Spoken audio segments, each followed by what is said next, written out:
Mao ni siya example sa tide tables, and also kani siya nga table kay updated ni.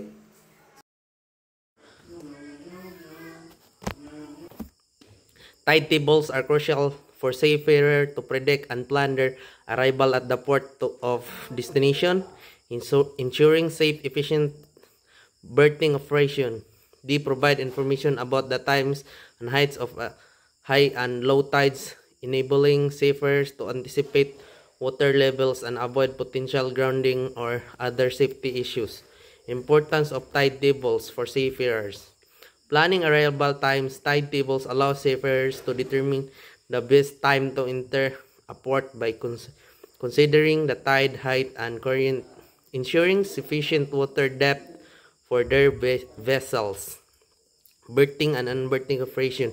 Knowing the tide times and height is critical for safety, berthing and unberthing. A vessel at shallow water at low tide can pose a risk of grounding.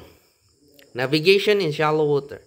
Tide tables are essential for navigating in shallow channels, in estuaries, and rivers, as they provide information on water depth variation and potential hazards. Loading and unloading cargo. In some ports, the loading and unloading of cargo can be influenced by the tides.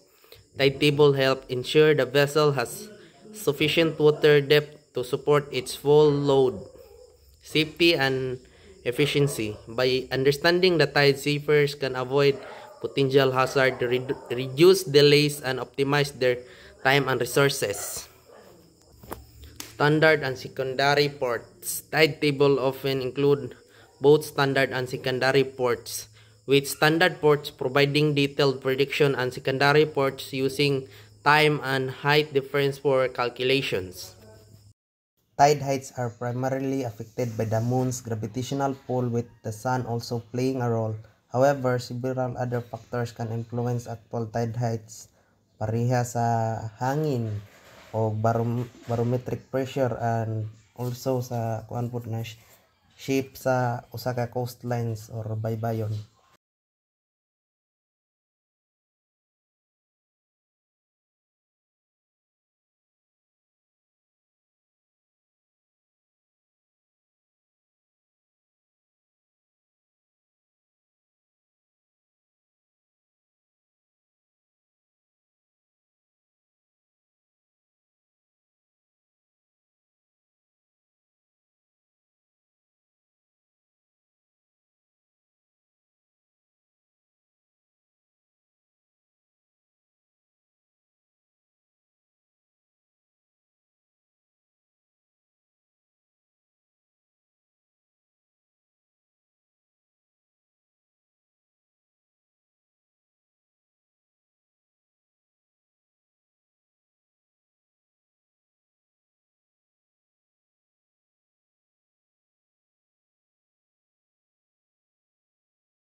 Mao ni siya example sa tide tables, and also kani siya nga table kay updated ni.